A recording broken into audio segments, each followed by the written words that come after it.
Aquí al que toca el teclado. ¿Cómo te llamas? ¿Casado o soltero? Soltero, chicas, ¿ah? Por si acaso. ¿Quién no quiere tener un músico en la familia? Por favor, acá tenemos también ella. ¿Cómo te llamas? 19 añitos tiene, ¿ah? Así que absténgase todavía. Muy bien. En esta noche vamos a continuar con los temas que hemos estado hablando acerca de Juan. Y hoy vamos a hablar acerca de 3 declaraciones teológicas, 3 declaraciones grandiosas de toda la Biblia. Es decir, toda la Biblia, desde Génesis hasta Apocalipsis, ya toda la Biblia en sí se va a reducir a 3 declaraciones. Que vamos a leer ahora cuáles son esas 3 declaraciones de toda la Biblia. Así que van a ser 10 menos 10, se dice, ¿no? Faltando 10 minutos para las 10. Esperamos terminar a las 12, ¿no? 12, 11 o 12 y 10, no sé. No, va a ser corto, no se preocupen. Yo sé que ustedes quieren irse a dormir, ¿no? Yo sí que la verdad que quiero, ¿eh?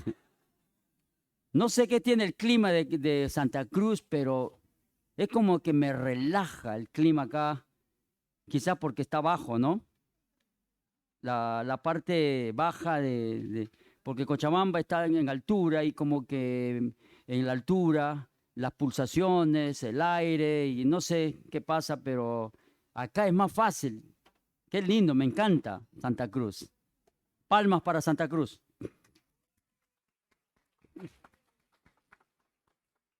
Muy bien. 3 declaraciones que se puede resumir toda la Biblia. Alguien ha dicho que toda la Biblia se puede resumir en este versículo. Porque de tal manera, repítenlo, porque de tal manera amó Dios al mundo que ha dado a su Hijo unigénito para que todo aquel que en él crea no se pierda, mas tenga vida eterna. Toda la verdad del Evangelio se resume en este versículo. Y alguien ha dicho que toda la Biblia puede resumirse solo en Juan capítulo 3, 16. Y ahí está la profundidad del Evangelio. Todo lo que Dios ha querido transmitir desde antes de la fundación del mundo hasta ahora, y lo seguirá siendo por la eternidad, es lo que Juan 3:16 declara. De tal manera amó Dios al mundo. Pero ese es el capítulo 3, el versículo 16. Cuando nosotros, previo a eso, retrocedemos hasta el capítulo 1, el apóstol Juan va a hacer 3 declaraciones que toda la Biblia se puede decir que dice estas 3 declaraciones. Y vamos a leer qué dice la Biblia. Vamos a leer desde el versículo, acá le voy a mencionar el versículo 16. Desde el versículo 16 en adelante vamos a llegar hasta el 18. ¿Ok? Dice la Biblia así, porque de su plenitud tomamos todos y gracia sobre gracia. Y dice, pues la ley por medio de Moisés fue dada, pero la gracia y la verdad vinieron por medio de Jesucristo. Dice la Biblia aquí, y a través de toda la Biblia nosotros vamos a darnos cuenta que la ley que fue dada con un propósito muy alto, porque la demanda de Dios que tiene para ti y para mí es una demanda inalcanzable por la ley.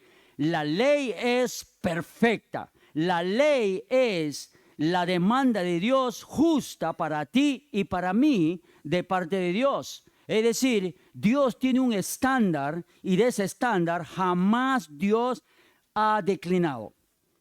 Y ese estándar que Dios tiene es el estándar que Dios va a demandar por medio de la ley. Y la ley fue dada para mantener ese estándar y para que nosotros, a través de la ley, nosotros podamos mantener ese estándar que es imposible para la raza humana.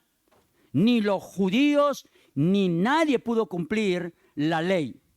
porque así dice la Biblia, ¿verdad? Porque cuando el Señor Jesucristo estuvo en la tierra, Él declaró que dice que ni una tilde, ni una jota de la ley pasará. Y Él dijo, yo no he venido a abrogar la ley, sino vino ¿a qué? A cumplirla. Y Él es el único ser humano que cumplió la ley en toda su esencia y plenitud, y nadie puede acusarle. ¿Por qué? Porque Él es el dador de la ley. El Señor Jesús entregó la ley en el monte Sinaí, porque Él es el Jehová del Antiguo Testamento, el gran yo soy. Por lo tanto, entonces, cuando miramos este versículo, la ley fue dada por Moisés porque está hablando de un personaje netamente humano. Y cuando ustedes leen, yo no sé si ustedes están haciendo la hora silenciosa de palabra de vida. ¿Algunos de ustedes lo hacen? ¿Sí? ¿Amén o no? ¿Y hoy qué tocó? Hebreos. Y ahí en Hebreos va a hablar acerca de lo que el Señor Jesucristo a través de su sacrificio pudo cumplir. La sangre que Él presentó, no lo presentó en un tabernáculo hecho de manos, sino en el tabernáculo de Dios. Y cuando la Biblia dice aquí que la ley fue dada por Moisés, pues obviamente la ley cuando vino y se estableció, es como que a través de la ley nuestra condición se perjudicó al extremo delante de un Dios perfecto y santo, porque su demanda es santa. Y vamos a ver aquí, a través de eso, vamos a entrar en una esfera que lo que dice Juan nos tiene que abrir la mente y entender la grandeza de la gracia de Dios. Todo lo que estamos aquí no lo merecemos de ninguna manera. Somos lo que somos por la gracia de Dios. Dios nos regaló esa gracia para que nosotros ahora, a través de esa gracia, seamos lo que seamos, somos lo que somos y seremos lo que seremos un día por esa gracia. Nada más. Pero vamos a comparar rápidamente para entrar a estas tres poderosas declaraciones. Así que vamos a orar para pedir la ayuda de Dios. Amado Dios, gracias en esta noche por tu palabra bendita. Gracias por la persona de Cristo, el Mesías judío, que vino un día a cumplir las demandas justas y santas de la ley en nuestro lugar. Gracias por Cristo y te agradecemos porque a través de Él y por Él y para Él hemos sido salvos por la eternidad y le pedimos su ayuda en esta noche en su nombre. Amén y amén. Entonces, cuando nosotros miramos este pasaje de la Biblia, aquí voy a tratar de meterme este lente porque se me escapa. Cuando miramos esta declaración de aquí de la palabra de Dios, vamos a darnos cuenta aquí que la ley realmente ha servido ¿para qué? Para incrementar nuestra culpabilidad delante de un Dios santo. ¿Quieren ustedes hacer una prueba? ¿Quieren hacer una prueba para ver cuánto nos incrimina la ley? ¿Amén? Muy bien. Ahora, el que cumple, mejor dicho, el que puede salir ahorita limpio, le vamos a dar un premio. ¿Qué te parece? ¿Está bien? Mi hermano aquí vende unos filtros de agua. ¿Sigues vendiendo eso, hermano? Unos filtros de agua fabulosos. Puedes poner ahí el bidón de agua, sale agua fría, agua caliente, creo también, ¿no? Listo para un cafecito. ¿No trajiste uno para regalarle a alguien? No trajo. Pero vamos a comprometerle que le va a dar al que sale aquí limpio. ¿Está bien o no? Auspiciadores. ¿Cómo se llaman los filtros? Filtro Galaxy. Viene de otra galaxia. Es impresionante, ¿no? Ya, ahí está, comprometido. Pero se lleva hoy, ahí está el comprometido, ¿para qué le va a regalar? Ok, vamos a ver. ¿Tienen ya la prueba? Muy bien. Si tú me dices no a estas tres preguntas, te ganas el filtro. ¿Ya? ¿Está bien o no? Levanta la mano, hermano. Prometo regalar el filtro. Listo, se acabó. Vamos a ver. Conste, han escuchado, ¿ah? ¿Está bien? Todos son testigos. Pregunta número 1. Levante la mano. El que dice no, los tres no, se gana. ¿Alguna vez has dicho una mentira? Te salvaste, hermano. ¿Nunca has mentido? acabas de mentir primera vez? Por levantar la mano. ¿Alguna vez has dicho una mentira? ¿Sí o no? ¿Cómo se le llama al que miente? Mentiroso. Pregunta número 2. ¿Alguna vez has robado? Sí, ¿has mentido alguna vez? Estás descalificado. ¿Qué dice la ley? No dirás mentiras. Entonces, quebrantamos uno de los mandamientos de la ley. Pregunta número 2. ¿Alguna vez has robado algo? ¿Nunca has robado? ¿Nunca has robado nada en toda tu vida? Porque si tú me dices, nunca he robado, otra vez estás añadiendo al no mentirás. Nuevamente, pregunto, ¿alguna vez has robado algo por más pequeño que sea? ¿Sí o no? Nuevamente, ¿sí o no? Y no eres peruano, ¿ves? Ah, y después me dicen que yo soy, ¿no? ¿Te das cuenta? ¿Qué dice la ley? No robarás. Y eso que son 2 mandamientos de la ley de Dios. ¿Quieren que siga con los otros 8? Te vas a ver en problemas. Nos vamos a ver en serios problemas, porque la ley, esa es su función. Número 3. Esta pregunta es complicadísima. Súper complicadísima. Pregunta número 3. Hombres y mujeres. ¿Alguna vez has visto a otra mujer y la has codiciado? Hermano, ¿qué estás hablando? Por favor, pastor, no le traigas más a ese predicador. Nuevamente pregunto, ¿alguna vez has mirado a una mujer y la has codiciado? ¿Sí o no? No, otra mentira.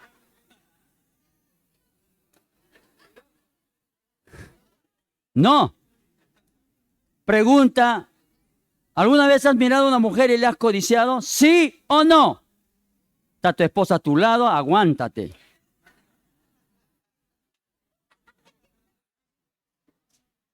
¿Sí o no? Acá mi hermano se hace. Bueno, la respuesta es sí. Las mujeres dirán, ya vas a ver. Pregunta a las mujeres. ¿Acaso no has visto a un chico, a Tom Cruise, cuando está en la película en Misión Imposible? ¡Ay! A mi esposo lo cambio por él.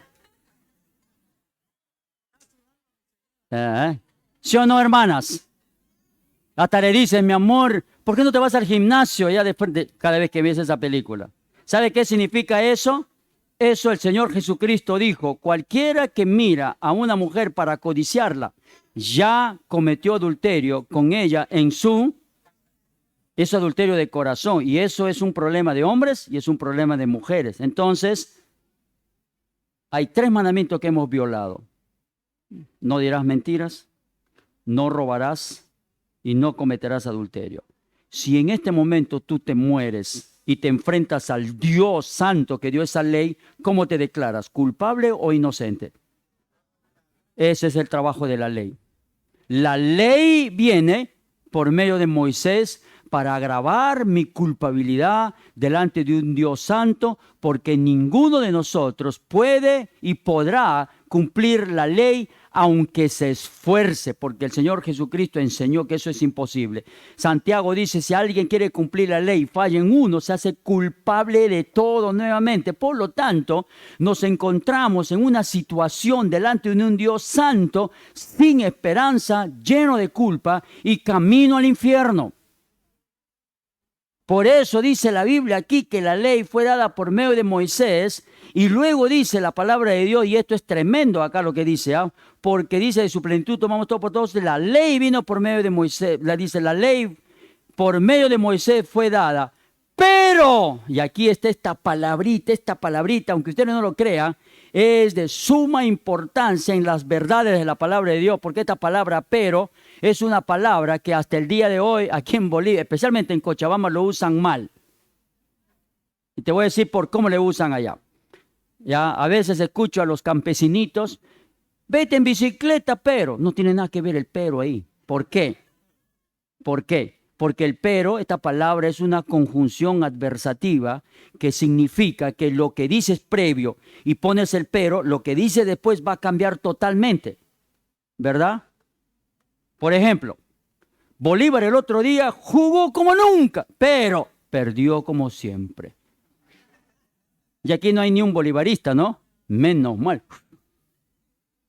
Wiltermanistas, ahí hay uno. Dos. El pero, cuando se antepone o se interpone en una oración, va a cambiar lo que dice después, ¿verdad? Va a cambiar. Perú jugó como nunca el otro día, pero ganó, pues, ¿no? Ahí ya no aplica ya. ¿Te das cuenta? El pero cambia el panorama y gracias al pero, porque dice la Biblia, pero, y cambia todo el panorama previo de la degradación del hombre y que la ley agrava la situación porque para eso fue dado la ley, porque es santa, para que a través de la ley nos demos cuenta que ni tú ni yo la vamos a poder cumplir. Ni el Sanedrín, ¿no, hermano? Ni los saduceos, ni los esenios, ni los profetas. Porque si así fuera, Cristo no hubiera venido. Pero la Biblia dice, pero la gracia y la verdad vinieron por medio de Jesucristo. En medio de ese panorama oscuro, Dios entra a tomar lugar en la historia para cambiar esta degradación, esta imposibilidad del hombre, para traer al hombre lo que para él es imposible, la salvación, el perdón de nuestros pecados. En la antigüedad se hacían sacrificios y la sangre de los corderos, los machos cabríos, no quitaban el pecado, solo lo cubría. Y es que Cristo vino, tuvo que hacerse hombre para poder hacerse cargo de esto. Y llegamos a este versículo donde da las tres declaraciones, versículo 18. Y dice la Biblia así, a Dios nadie le vio jamás. El unigénito Hijo que está en el seno del Padre, Él le ha dado a conocer.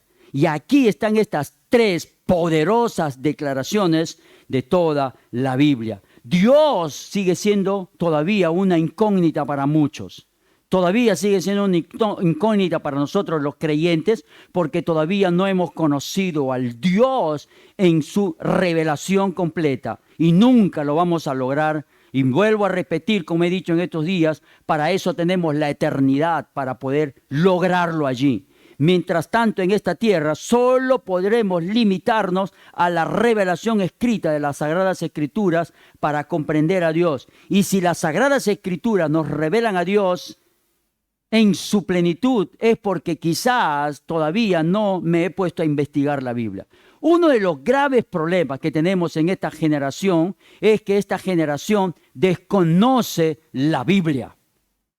Se conoce de aplicaciones, se conoce de las nuevas, los celulares que los celulares son smartphone, le llaman, ¿no? ¿Qué significa smartphone? ¿Qué significa eso en inglés? Son más inteligentes que el dueño. ¿Me entienden? Y la gente conoce más de eso, quiere más de eso. Yo quisiera también tenerlo.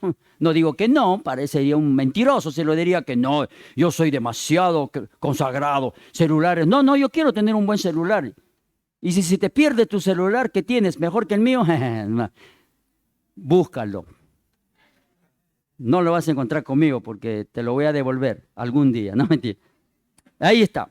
Entonces, Dios está más allá de toda lógica humana. Es imposible. Y cada vez que vamos a ir comprendiendo algo de Dios, nos va a volar el cerebro y no lo vamos a entender. En este versículo que vamos a ver rápidamente estas tres declaraciones. Número 1, la primera declaración, y lo dice, a Dios nadie le vio jamás. Y esto es una verdad. Los testigos de Jehová dicen, pero a Cristo le hemos visto, entonces no es Dios. Espérate un ratito, espérate, no te me apresures. No hay ningún testigo de Jehová acá, ¿verdad? No hay, ¿no? Pues sería un infiltrado si la habría. Pero no hay. Y la Biblia dice aquí que a Dios nadie le vio jamás. Y esto es lo que revela todo el Antiguo Testamento.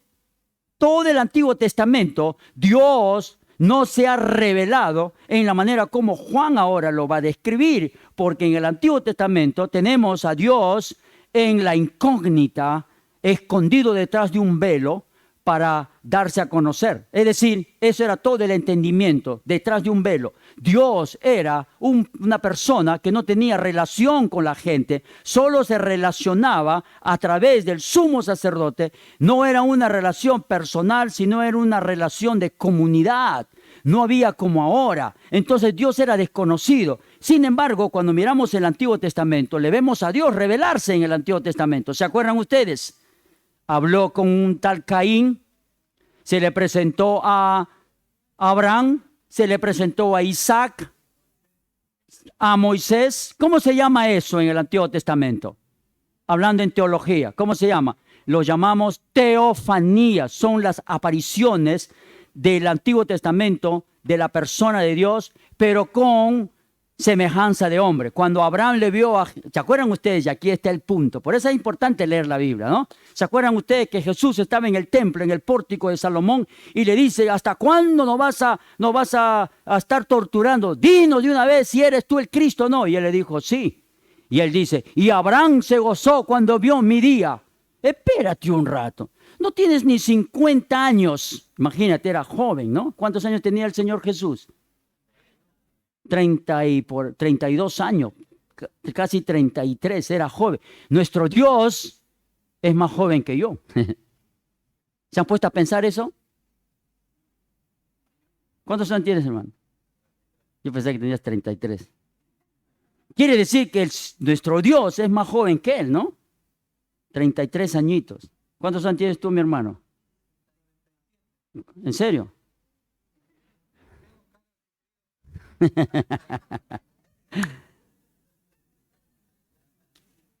Ahora mira, el Señor Jesús le dice, no tienes ni 50 años y has visto a Abraham. ¿Y qué le dice el Señor Jesús? Antes que Abraham fuese, yo soy. ¿Tú sabes lo que significaba para un judío, para un ortodoxo judío, escuchar de la boca de un hombre? Ahí estaba ese rabino judío, jovencito, 32 añitos, es la edad que tiene casi mi hijo. Un chiquillo, ¿no? Por así decirlo. Un jovencito, no sé qué decir, ya era, pero muchacho. ¿Ah? Un peladiño. ¿Cómo dicen? Un pelado. Joven. Y se atreve a decir a los viejos del Sanedrín, a los fariseos, a los saduceos, y a los que estaban en el templo, y le dice, antes que Abraham fuese, yo soy. Mamma mía, qué declaración para un judío. ¿Cómo puede ser este joven rabino atreverse a decir semejante declaración? Él se estaba poniendo en el mismo yo soy del Sinaí, cuando se le apareció a Moisés. ¿Y qué hicieron los judíos? Dice la Biblia que agarraron piedras y le quisieron apedrear porque le acusaron de blasfemia. ¿Y sabes cuál es el motivo por el cual el Señor Jesucristo fue condenado a muerte? ¿Cuál fue su delito? Su delito es ser lo que es. No sé si me entienden. El sumo sacerdote le pregunta, te conjuro por el Dios vivo que nos diga si eres tú el Cristo, el Hijo del Dios bendito. Jesús, ¿qué tiene que declarar allí? No, lo que pasa es que yo pretendo, pues no. No, él le dice, ¿qué responde el Señor Jesús cuando le preguntan así? ¿Se acuerdan ustedes? Hermanos, ¿leen la Biblia? ¿Se acuerdan lo que Jesús respondió cuando el sumo sacerdote Caifás le pregunta, dinos, te conjuro por el Dios viviente, que nos digas de una vez, ¿eres o no eres el Cristo, el Hijo del Dios bendito? ¿Y qué respondió Jesús?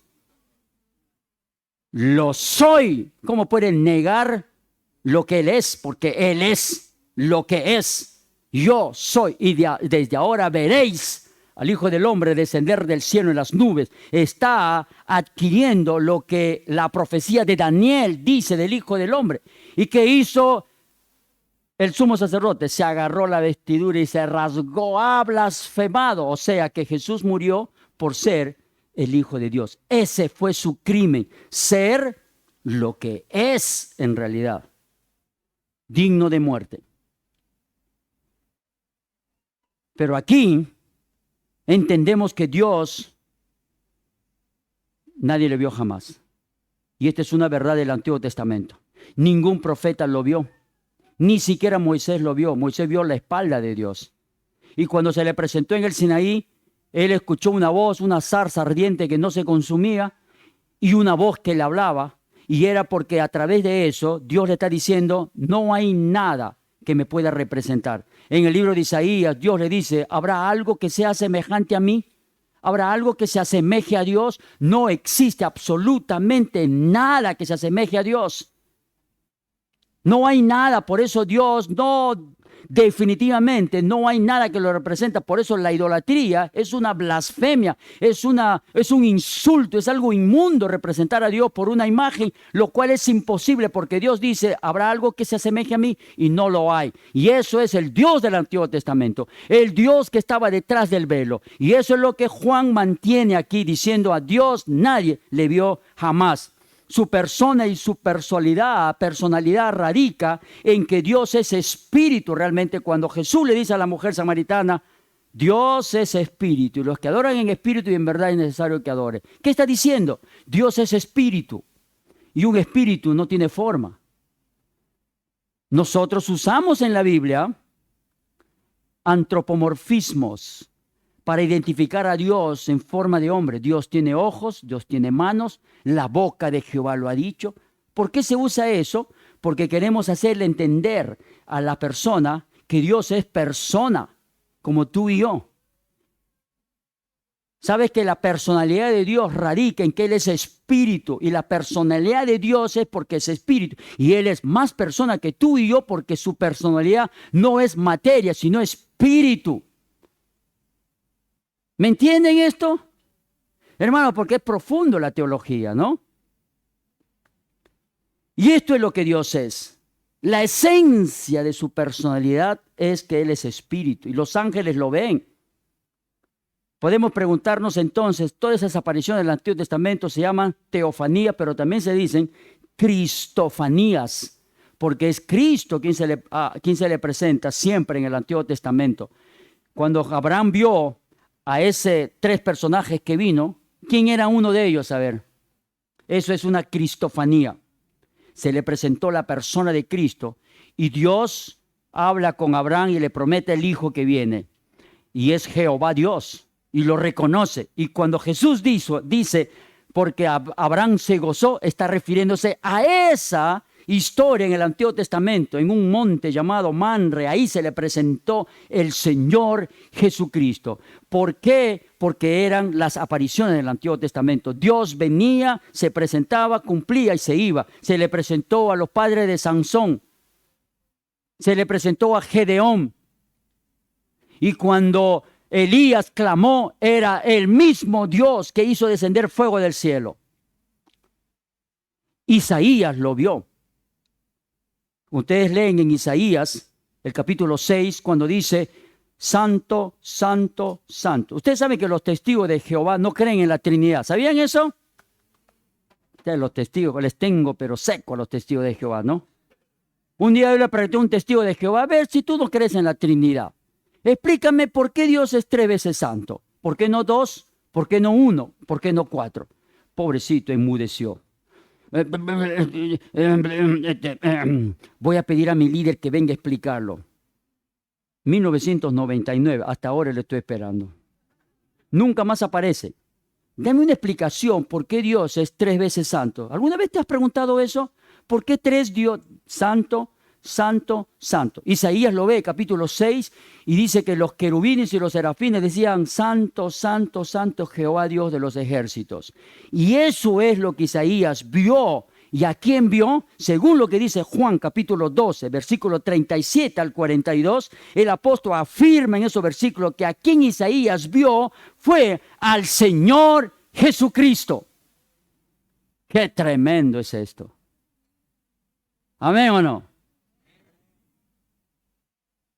Éxodo 33, 20 dice a Moisés, no beberá hombre y vivirá. Por esa razón es que a Dios nadie le vio jamás. ¿Por qué el hombre no puede ver a Dios? Porque tú y yo no podemos verla por causa de tu naturaleza pecaminosa, mi naturaleza pecaminosa. La naturaleza pecaminosa nos ha impedido, la naturaleza pecaminosa que tú y yo tenemos nos ha imposibilitado verle a Dios, porque Dios está en una esfera de santidad, tú y yo en la esfera de pecado. Y no podemos verlo a Dios. Si tú lo quieres ver a Dios, te vas a quedar ciego como quedó el mismo apóstol Pablo. Solamente vio un poco de la gloria de Dios y quedó ciego. Y algunos dicen que Pablo tuvo glaucoma después de eso, por eso. No lo vamos a poder ver a Dios, porque este cuerpo no hereda el reino de Dios. Por eso Dios va a transformar esta creación y eso es lo que se viene en esta historia. La segunda cosa,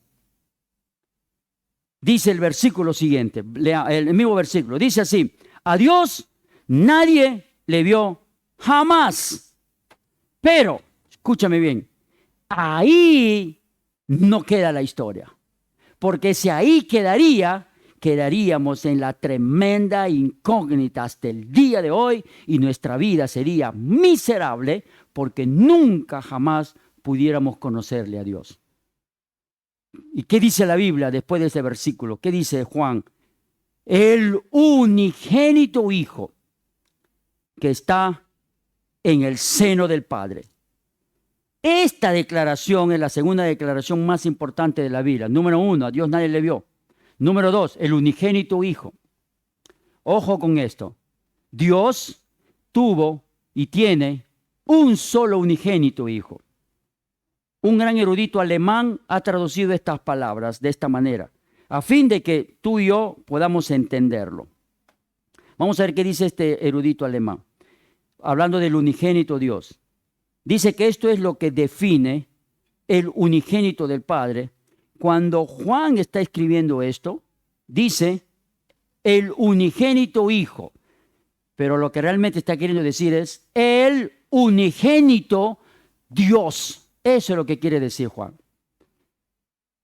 Dice Hebreos capítulo 1.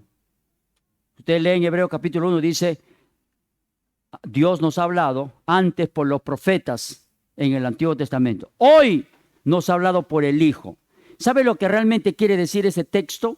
Dice que los traductores, los eruditos dicen que cuando se va a traducir correctamente ese texto, está diciendo, Dios nos habló antes por los profetas, hoy nos habló por Hijo. O sea, para que Dios pueda hablarnos, se hizo Hijo.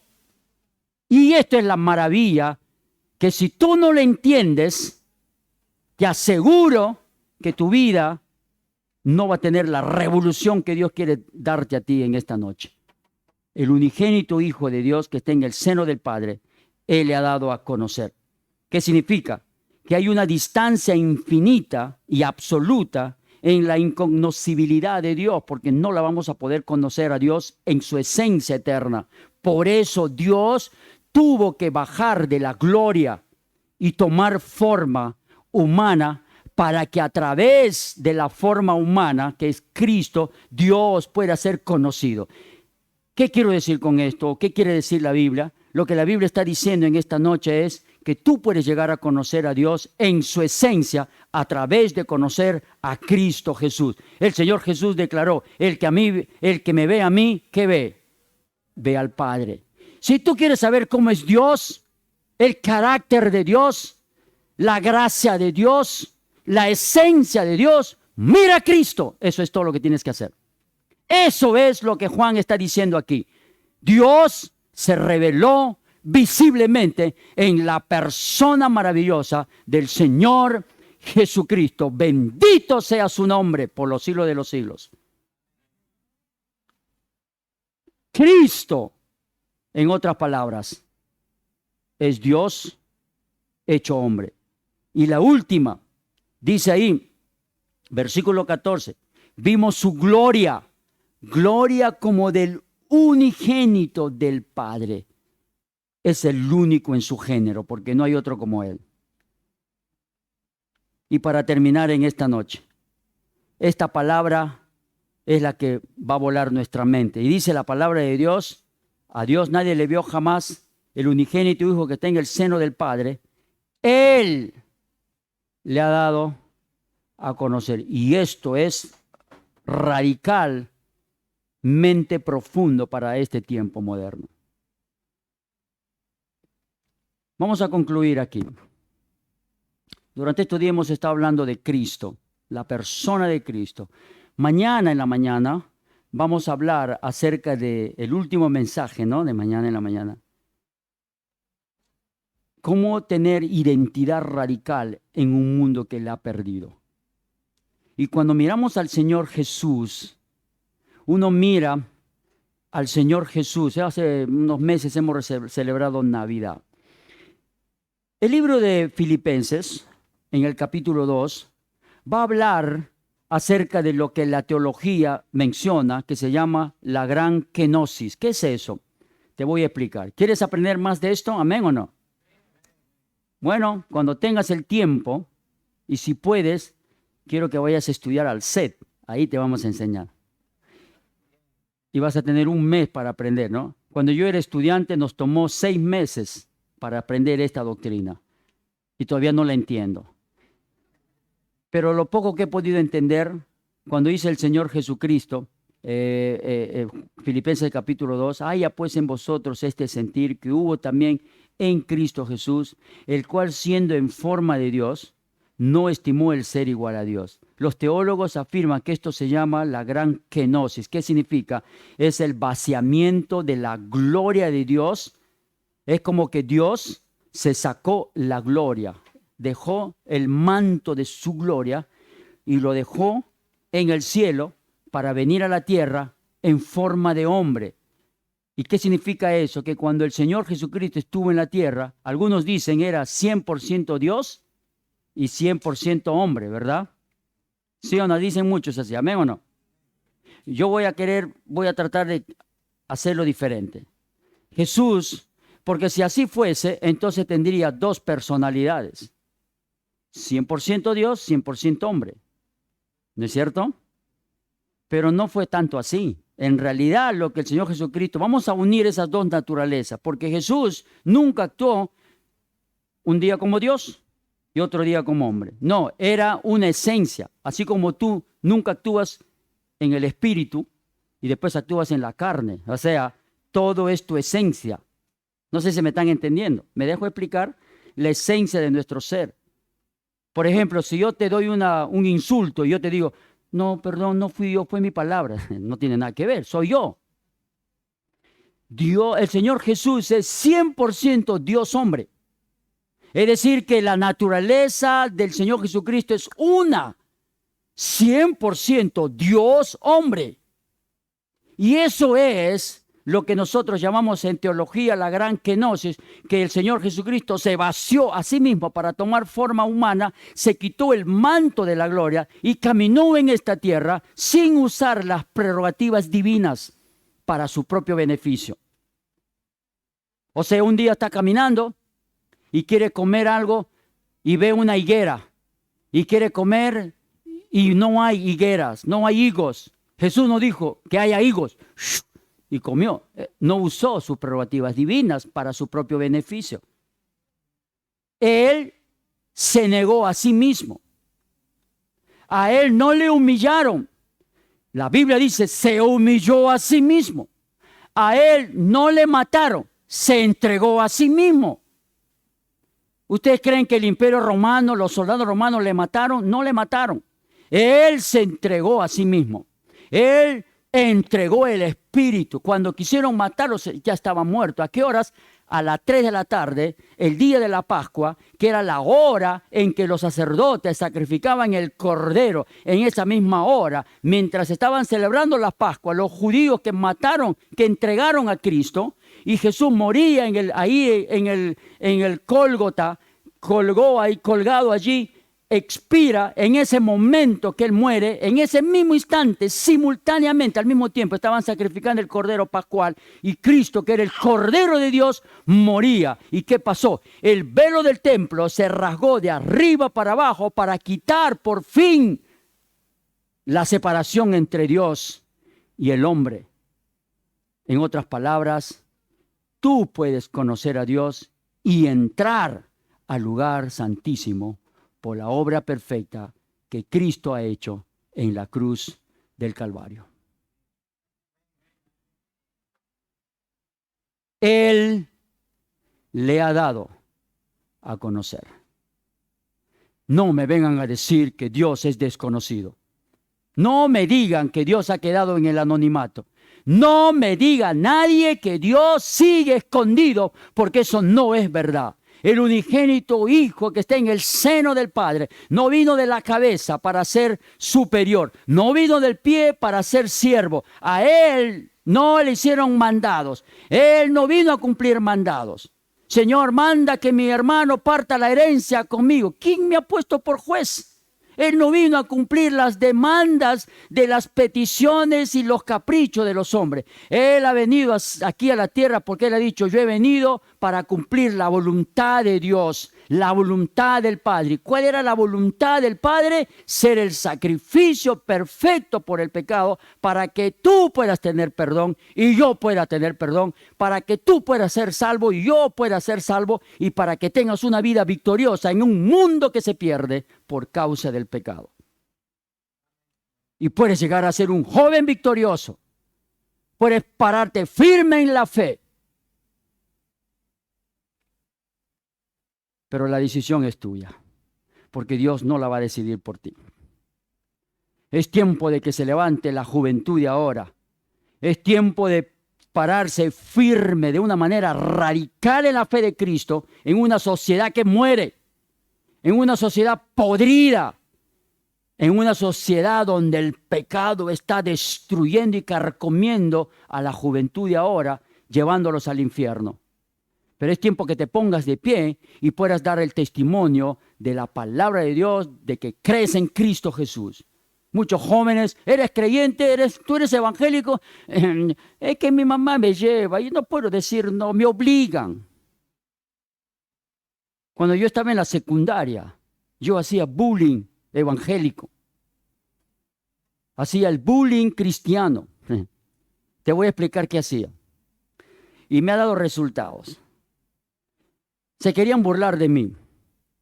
Yo era todavía muchachito, flaquito, y me decían, hermano, ahí viene el hermano, hermano, se burlaban de mí.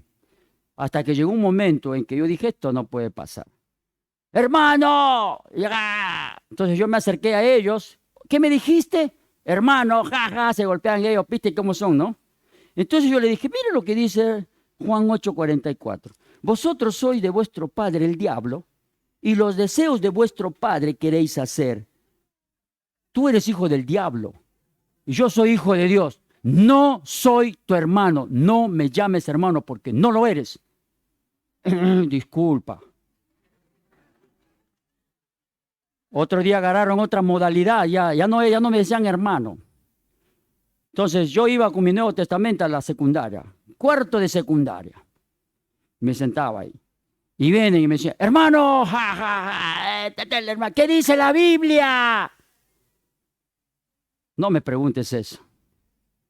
Yo me volteo y le digo que te vas a pudrir en el infierno, pedazo de idiota, si no te arrepientes. Así le respondía. Y él me decía, no seas malo, ¿cómo me vas a responder así? No me preguntes, pues, porque eso dice la Biblia. Raúl, eres un santulón y tú eres pecador, les decía yo. Llegó a tal punto, cuando me querían decir, hermano, no, mejor ya no le digas porque te va a sacar los trapitos al aire. Y ya no me molestaban. Entonces yo les hacía bullying. El bullying cristiano. Si hacían algo malo, sí, pues tu religión te permite, ¿no? Católico, no. Cuidado que va a ver Don Bosco.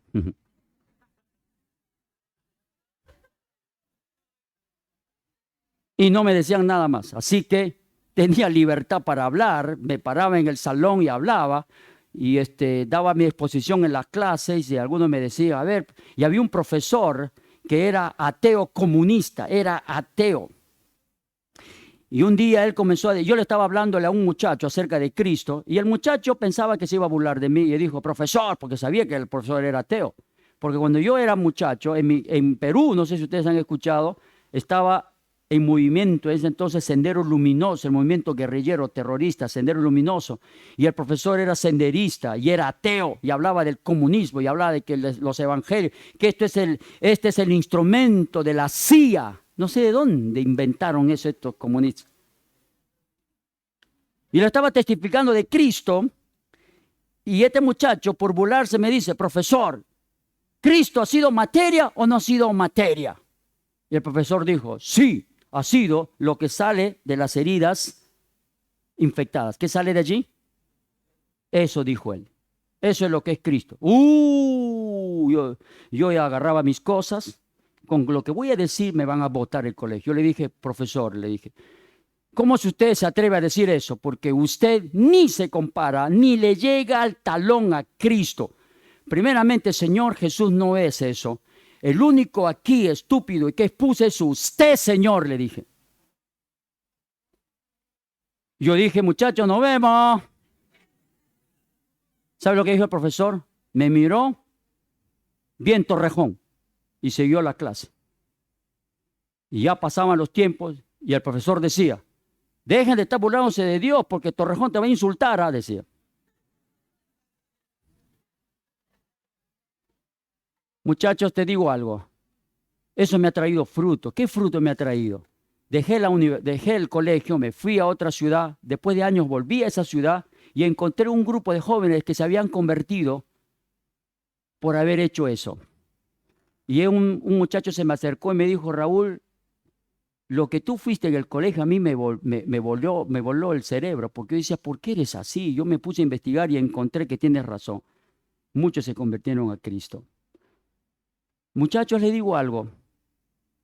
No te acobardes porque eres creyente en Cristo Jesús. Párate firme y declara que eres creyente en Cristo Jesús. Vuélveles loco a tus compañeros de colegio con el Evangelio de Cristo y no ellos a ti. Tú no te vayas, que ellos vengan contigo y que puedan darse cuenta de que tú eres firme en la fe y van a querer ser como tú. Cuando yo vuelvo a esa ciudad, hasta el día de hoy, cuando vuelvo, me buscan y me dicen, Raúl, ¿cuántos años que no te veo? Quiero que me des consejo. Me buscan para eso.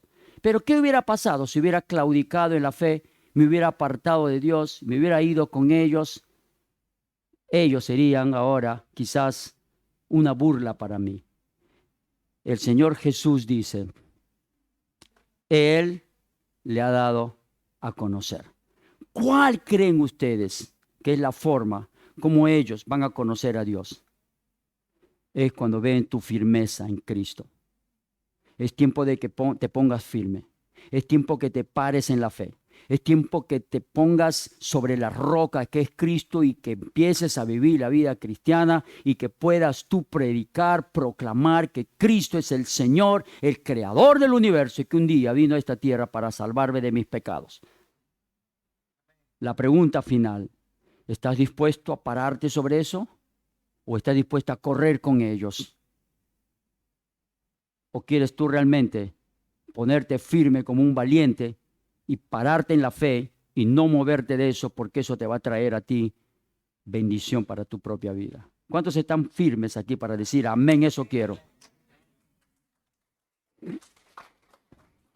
¿Sabes una cosa? Santa Cruz está listo para esto, ¿ok? Santa Cruz está listo para que jóvenes puedan pararse firmes sobre la fe para conquistar Santa Cruz con el Evangelio de Cristo. Y que desde Santa Cruz pueda salir una generación, tal vez diría la última generación de conquistadores para conquistar un mundo para Cristo. ¿Sabe cuál es mi sueño? Y esto lo he dicho siempre. Y a ver si te animas. A ver si quieres.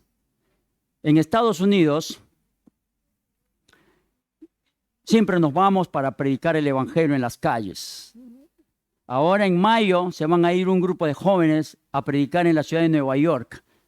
Se van a ir a Manhattan, se van a ir al Central Park, se van a ir al Bronx, se van a ir a Harlem, a predicar el Evangelio de Cristo en mayo. ¿Y sabe cuál es uno de mis sueños? Llevar jóvenes de Bolivia para ir a predicar allá. ¿Cuántos quieren ir? ¿Estás seguro que quieres? Bueno, hay que sacar visa. ¿Tienes visa ya? ¿No tienen visa? Bueno, hay que orar entonces. Ahora que acaba la guerra aquí, porque ya lo cercaron a Putin, ya está Putin, ¿cómo dicen? Putler, ¿no? De Hitler. Putin y Hitler, Putler, ¿no? Ya está, hoy ya salió la noticia que ya la OTAN ya se está metiendo. Cerraron el espacio aéreo. Ya no pueden salir sus aviones por aquí el costado para entrar a Ucrania porque los van a bombardear porque es ilegal y Putin lo sabe. Ya le cerraron. Cualquier momento vamos a ver. Ojalá que lo derroquen, ¿no? No debe faltar porque él ha dicho que debe ya, los botones de los misiles ya deben estar ya preparados para de una vez. Cualquier momento uno de su propio miembro del Politburo ahí le va a matar al mismo Putin, se va a rebelar contra él, pienso yo. Pero todavía no estamos viviendo los últimos tiempos, porque un día Rusia se va a levantar para invadir Israel, ya no Ucrania. El día que invade a Israel es porque ya no estamos aquí, porque Cristo va a venir a arrebatar a su iglesia antes que eso suceda. ¿Amén o no? Quiere decir que eso está lo más cercano posible. Por eso hay que levantarse y predicar el Evangelio más que nunca ahora.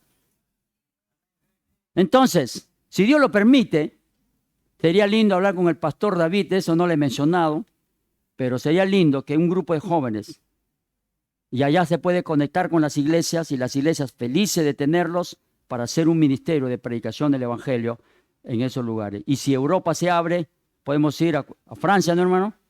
Con el permiso debido a predicar en las calles. ¿Amén o no? Dime tú, ¿por qué no?